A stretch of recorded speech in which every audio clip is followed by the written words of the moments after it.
Good evening, all. Thanks for joining me. I'm going to do just a short video here on what backing has Iran gotten from Russia and China. I found out some information on that, and I thought it was kind of interesting, and I wanted to share it with you. I'm going to start with a short piece by from Danny Haiphong's show with Larry Johnson and Stanislav. I don't know his last name. It's on there, though. It starts with a K. I believe he's Russian descent. And he's going to talk a little bit about why Russia is backing Iran. We all had our reason, we've all heard different reasons, but I found this one quite interesting. And so I'm going to share that with you. I think, for Russia, Iran is an existential crisis, just a little less than for Ukraine. Iran falls, that opens up the way into the Caucasus, and that opens up the way into Central Asia.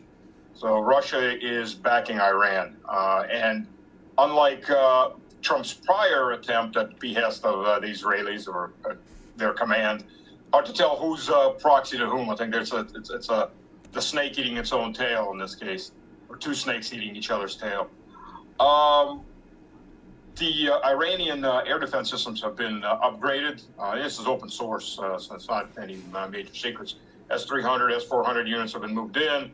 Iranian pilots have been are in the process of being trained. Maybe they're already done training on the Su-35. Su-35s have been brought in. The Chinese are bringing in equipment. And as part of this escalation, and I won't call it escalation, improvement in alliance, even if it's an informal alliance at this point. It's not the same thing that Russia has with North Korea, though Russia wanted the same thing with Iran. It has North Korea, an actual military alliance. They may still get to that. Russia helped crush the insurrection by bringing in equipment that not only blocked Starlink signals, it also identified the receiving end, which, by the way, is being used in Ukraine to take out Ukrainian operators. So once they did that, they started rounding up all of these Starlink devices. The West didn't quite understand what the hell happened, so they sent more of them. They got rounded up too, so they're able to listen in and then round up. But the videos that are coming out, more and more videos of these quote peace demonstrations and freedom demonstrations. They're walking into mosques and into other religious buildings. Let's not forget, Tehran has some like 30 or 40 churches in it, and they're just destroying, vandalizing, killing people. It doesn't really make it in the West, but it's starting to leak out into different platforms. So Iran was not going to fall apart. The majority of Iranians, even the liberal Iranians, who were against the government for one reason or another, they haven't gone out to the streets because, as I watched several of them making videos, said, I may not agree with the government, but I'm not going to go in the streets because that's handing our country over to the Americans and the Israelis. There's no way in hell we're going to do that. I think. Lots of information there, but what I really got out of that was the existential threat for Iran if it fell. It would be for Russia. That's what it would be, an existential threat because of the Caucasus that they've had to deal with that in the past. That's been a kind of a vulnerable spot apparently, where terrorists and everything were going in, and as I've heard in the past. So they have their reasons why they don't want Iran. Iran is a stabilizer for the Middle East, according to Russia and China. And so, and you'll notice that, Russia's still giving equipment to Iran, and also help to stop the communication and all that through Starlink, help block that out. And then also, that was the main thing. I'm just going to show you this here that shows what China's been doing really quickly here. It says, during the last 56 hours, 16 military cargo planes from China have landed in Iran. This is the largest amount of military aid China has ever transferred to Iran in such a short period of time. So that's what China has been doing. So they're really loading up Iran with a lot of weapons and defense weapons and things like that. Now, what I would like to show for a minute here is what this new ballistic missile looks like that Jimmy shows here that Iran has. Let's see if I can get to that. Jimmy's going to discuss it right here. Continued to develop their ballistic missiles, and here it is. So this is breaking. Iran successfully tests its first intercontinental ballistic missile. Reports say the missile reached Siberia with Russia's approval.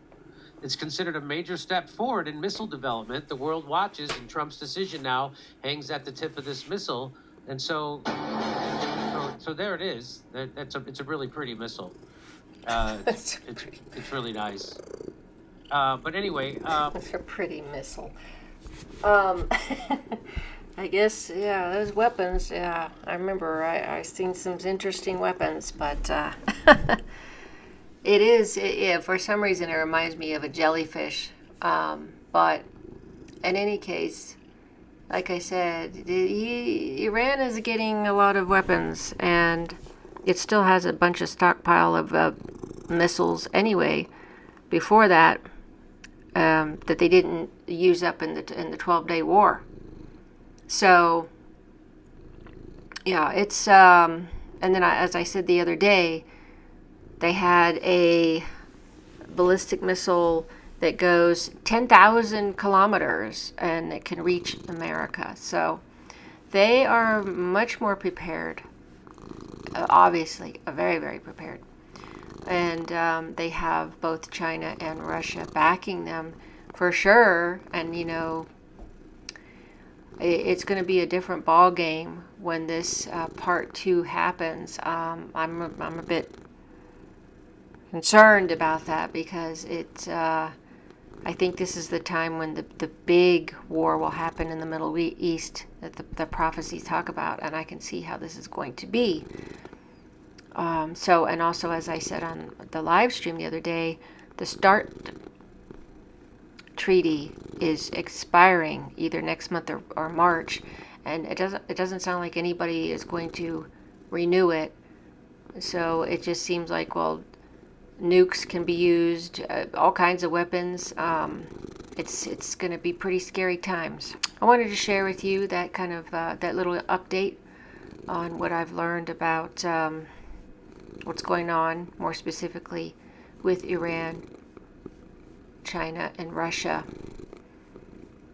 And it's going to be a matter of days, weeks, who knows. We don't know when this is going to happen, but it doesn't feel like it's going to be too much longer. I could be wrong. I'm just guessing. Do you all have any ideas how long you think it's going to be before this strike happens?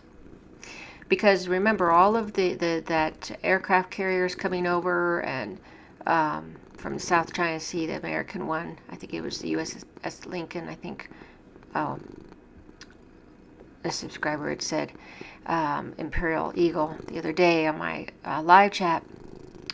So, yeah, and then I also heard the British are doing something as well. They have a lot of items they're collecting too in the region. So it sounds like it's going to be a pretty big deal, which we know, as I said in the prophecies, that they had said that, and Metropolitan Office has said that that's going to happen in that region in the Middle East.